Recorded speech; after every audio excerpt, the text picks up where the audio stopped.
The conflict in Ukraine is pushing oil prices higher. Today, a barrel of crude topped $110, soaring 8% in just one day. Russia is one of the world's largest oil exporters, but Western countries haven't put any direct sanctions on oil exports because they rely heavily on Russian oil. So what tools does the U.S. have to counter Putin? American thought leaders host Yaakelek sat down with Larry Kudlow, a top economic advisor for former President Trump. And TD's Chenny Wu brings us the highlights.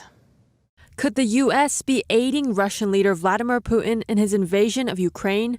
Larry Kudlow, former director of the U.S. National Economic Council, says yes. We are financing this by our stupid energy policies, which have raised the price of oil unnecessarily.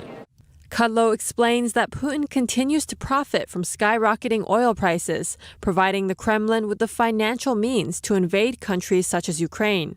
When oil prices are low, you don't hear from Putin. When oil prices are high, that's how they make their money. That's all they have. Russia has been hit with a string of sanctions from the West following its invasion of Ukraine, but the U.S. has stopped short of directly sanctioning Russia's energy sector, a step that would severely hurt Russia's ability to generate revenue.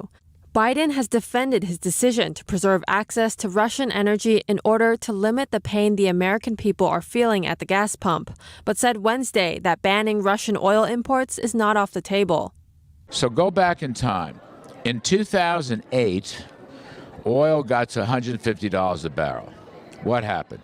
Putin took Georgia. Then oil prices fell back, and then the fracking revolution started, and we didn't hear from Putin for years. But then, in 2014, for a variety of reasons, oil prices jumped back to $100 a barrel. Well, Putin takes Crimea. He has the money from his oil profits to do that. Then Trump comes in and we have energy independence and we're, full throttle with the drillers and the frackers. You don't hear from Putin.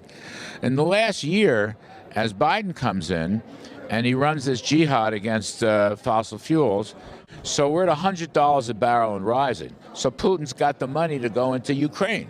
But is there a solution? The ultimate weapon here is to sanction the central bank, because that'll stop payments. We're afraid to do that because of the oil factor. In order to put sanctions on the Russian central bank and restrict the country financially, Kudlow says the U.S. needs to bring its own energy production to full throttle and be less reliant upon other countries. There is no world without fossil fuels. But Biden bought into this far-left agenda. It was a gift to Putin. Data from the U.S. Energy Information Administration shows that the United States increased its oil imports from Russia by about 28% in the first 11 months of 2021. Chenny Wu, NTD News. To watch the full interview with Larry Kudlow, you can go to epochtv.com/ATL.